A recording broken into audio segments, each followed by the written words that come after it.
Okay, so this is going to be part 2 of dinner time. Same warnings as last time. Torture, blood, cannibalism, you get the idea. If you haven't listened to the last part, it won't make sense because this is a one-shot. I'm just posting it in 2 separate parts. So I'm going to go back a bit, and I'm just going to reread just a little bit of it, just so that you can replace your bearings in the story, and then we'll continue on. As I said before, this is not a story for children. If you are under 18, or if you are under the emotional stability of an 18-year-old, please get off this video. It's very scarring, and I don't feel like scarring children today. Anyways, let's get to it. Oikawa was losing consciousness, the tormenting electrical currents being too much for him. The smaller boy let out a sigh as he got out a needle. Placing the needle into the setter's heart through his chest, he slowly injected the liquid. Adrenaline, Hinata whispered, before tapping the other on the face. Gets the blood pumping, he said with a smile as he looked down at Oikawa, fear planted on his features. His heartbeat began to quicken as he felt himself jolt awake, his mind rushing a mile a minute as he tried to plead for the other to let him go. But it was no use, as all that came out were weird gurgles and grunts as blood continued to dribble from the other's mouth. The smaller boy walked over to the pot he had been boiling. He smiled to himself, humming the tune he had hummed before. "Looks like the oil's done," the smaller boy said, smiling to himself. He brought out a ladle to the boiling liquid, catching some of the liquid. "I wonder if it's the right temperature. Hey, great king," he said, "can you try this for me?" He brought the ladle over to Oikawa's mouth, opening it with his free hand. He poured down the boiling liquid into the setter's mouth, holding his face still as his mouth opened, the setter struggling against his hold. Oikawa could feel everything, the burning sensation in his throat as the liquid began to blister his esophagus. He struggled against his bindings as his body convulsed from the sheer heat of the liquid. "Aw, I'm sorry. Was it too hot?" The smaller boy chuckled to himself. "Here, maybe it'll go better on your face," the smaller boy said. "I mean, you said it yourself. You can't go a day without your face oil," he quipped. Oikawa watched in fear as the smaller boy brought out a paintbrush with metal bristles. He began to dip the paintbrush into the boiling liquid. He hummed to himself, swishing around the liquid with the paintbrush. Hinata smiled, pulling out the paintbrush from the liquid, watching some of the oil drip back down into the pot. He then brought over the dripping paintbrush onto Oikawa's face, watching the liquid drip into the setter's eye. Oikawa shook his head back and forth against his bindings, blood still spilling out of his mouth. Oikawa felt tears prick at his eyes as he wanted to plead. He wanted to beg for his freedom, wanted the smaller boy to cease all attacks and let him go. But he knew it was no use. He had literally bitten out his own tongue. He couldn't even say a word. Fear began to clutter the setter's mind as he thought about his teammates. Was the boy going to do this to them too?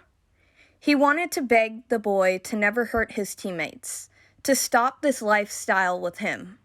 But he couldn't. He just couldn't. His voice wasn't working. Or, well, his tongue at least. All the boy could do was endure the torment.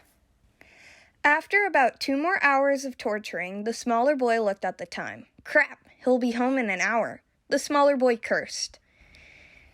He took out a needle and shoved it into the now barely conscious Oikawa's neck. Another adrenaline shot to his chest as well. After a few moments, Oikawa was fully awake, but he couldn't feel anything below his neck. "Okay, we had our fun, but I need to get dinner ready," the smaller boy stated. Thoughts of Iwa and his team shot into the setter's mind. how he was never going to get to see them smile again. Desperation plagued Oikawa's eyes as he looked at the other boy. The orange boy just stared back at him, unmoving, as he waited for the liquids to fully take effect. Once it had been a sufficient amount of time, the smaller boy began to cut down the setter's chest with a scalpel he had stolen from the hospital. He made a total of 3 cuts, one horizontal down the setter's belly to his belly button, the other 2 parallel to the line. He peeled off the older boy's skin, almost like opening 2 doors, as he looked at Oikawa's organs.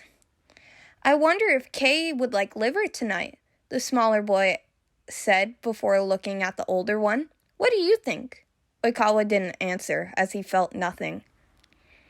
Hinata slowly began to rip out Oikawa's organs, cutting where they connected themselves, and putting it in a small pail bucket that he had beside him. First the large intestine, then the small one, then the spleen, and so on, until all that was left was Oikawa's heart. The smaller boy said a soft goodbye into the setter's ear as he ripped out his heart, squeezing it in his hands, causing the organ to burst. He placed the now destroyed heart into the bucket as he looked at the time. He had 30 minutes, so he decided to wait until after dinner to finish harvesting the rest of Oikawa's meat. He unstrapped the now lifeless Oikawa's body off the table and began to lift it onto his shoulder. Once he knew the body was secure, he began to walk over to the left side of the room where he kept his freezers. He opened up one of the empty freezers and flung Oikawa's body inside. After making sure the freezer was sufficiently closed, he grabbed the pail of Oikawa's organs and walked upstairs to begin prepping dinner. Kei had gotten home just 30 minutes later. He walked into the kitchen and hooked his arms around me as I continued to cook dinner. "What are we having?" he asked as he planted a kiss to my head. "An American-styled cow liver pasta," I stated, and he hummed. "Sounds great, Sho," he said before unwrapping his arms from my chest. "I am going for a shower," he said before heading upstairs. After 20 or so minutes, I was done and I called upstairs. "Kei, dinner's ready," I yelled. The taller boy walked downstairs, his hair still wet. I blushed a little. "Thank you for the food," we both said before digging in. And that was dinner time. I very much hope you enjoyed this, and if you guys want me to do more dark stories, I have a lot of ideas. So comment down below if you want to see more horror stories. Anyways, I will see you guys in the next video. Bye!